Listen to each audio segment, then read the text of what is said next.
What's up, Average Dad fans? Welcome back to another video, and it's all about the Google Fitbit Air and why I believe it might be the best tech product of the year so far. Let's go!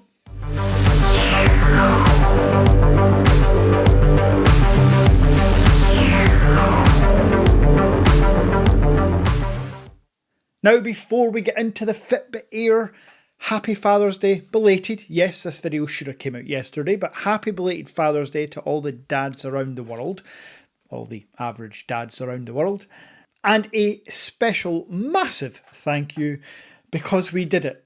Hooray, hurrah, party, congratulations.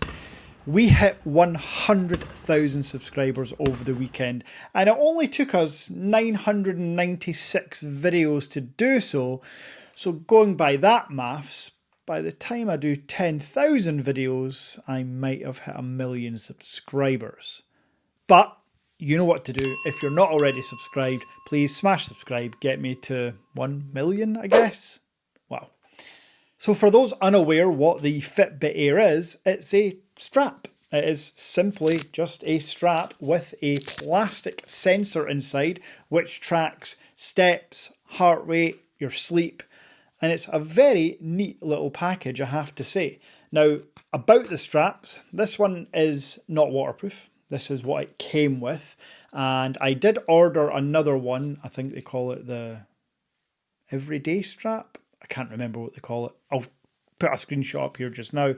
But it was taking over a month to come, so it should be here in the next couple of weeks. Now, in terms of how you can change the straps, it's very simple. This just pops out. And this little black plastic capsule is the brains of the operation. And being a Google device with Fitbit, they've got all the previous track record of making really good wearable devices that track all the key important metrics. Now, this one isn't going to do blood pressure, oxygen level, and that's, I guess, one of the negatives for some people. But for me personally, the reason why I put it as one of the best tech products of the year, it does what I want. It tracks my steps, workouts, and sleep. Now, workouts with a little asterisk. Nothing like a smartwatch would do, nothing like an Apple Watch or a Google Pixel Watch would do, but it knows when I'm exerting more energy. You can see it in the graph in the app, and we'll talk about the app soon. But for me, on a journey to try and lose weight, as you all know, I think being able to track all my steps, all the metrics I need, without even noticing it's on my wrist most of the time, yeah, that's a win for me. Now, again, there are negatives that I am going to talk about soon, but we have to talk about the elephant in the room, and that is the Whoop strap. Because until the Fitbit Air was released, there really was no competition for the Whoop strap. Well, I can firmly say that if you have purchased a Whoop strap, you are probably feeling a bit whoops, because you've made a mistake. And what do I mean by that? Well, first of all, the Whoop strap is free. Yes, absolutely free when you sign up to join Whoop. If you don't sign up to join Whoop, then it's just a strap that has no functionality and does nothing. And to join Whoop, you're going to pay a minimum of £169 per year, all the way up to £349 a year for their life plan. And again, all that really gives you is more metrics and stats that ultimately for 99.999% of the population mean hee-haw, nothing, nout, kaput. So, with the Google Fitbit Air for £84.99 here in the UK, that's it, a one-off payment. And it comes with 3 months of premium free Google Fitbit Air AI nonsense. But when that 3 months is up, you still get your sleep tracked. You still get your steps measured. Essentially, I still get everything I want for a one-off payment of 85 quid. Absolute victory for Google, in my opinion. Now, to another positive or two with the Fitbit Air, which again is very easy to pop on your wrist. My other wrist is free. And for those that are aware, or maybe you're not aware, I am obsessed with watches. I love wearing watches. Yes, sometimes smartwatches, which do everything this can but more, but mainly mechanical watches, automatic, manual wind watches. I have a real soft spot for them, so much so that I started a watch channel. Go ahead and check it out, subscribe while you're there.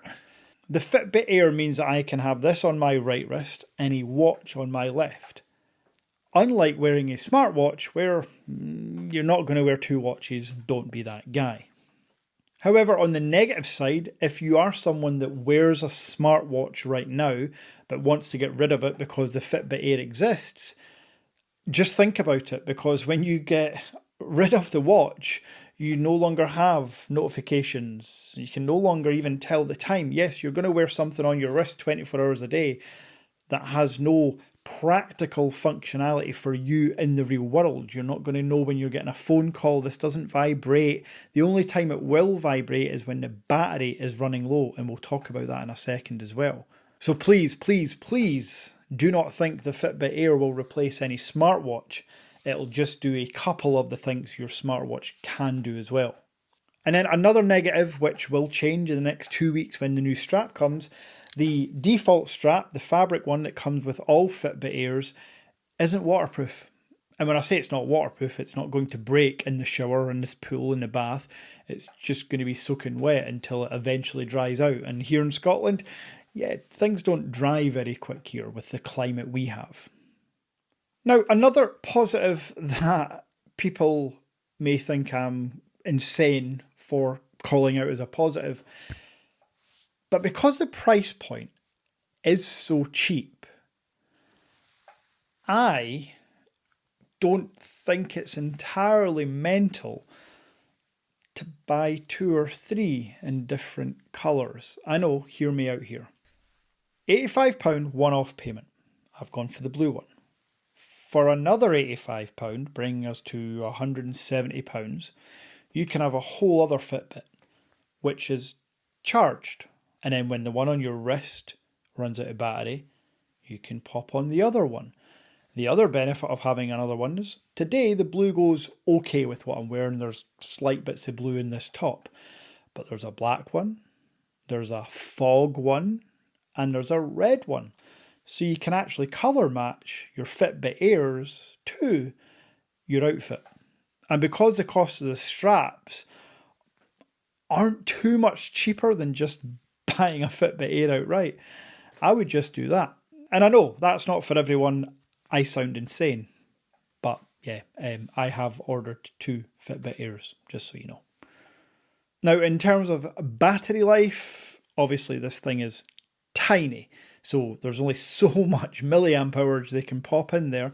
But because it doesn't have a screen or lots of the smartwatch functionality that you may be used to, this lasts about 6 days. And after using it for nearly 3 weeks, it is a 6-day thing. And the only time it vibrates is when it's down to about, I want to say probably 10% battery, maybe a bit more. And you'll definitely feel the vibrations to let you know, give it a charge. That's when you can then take off this one and put on your other one.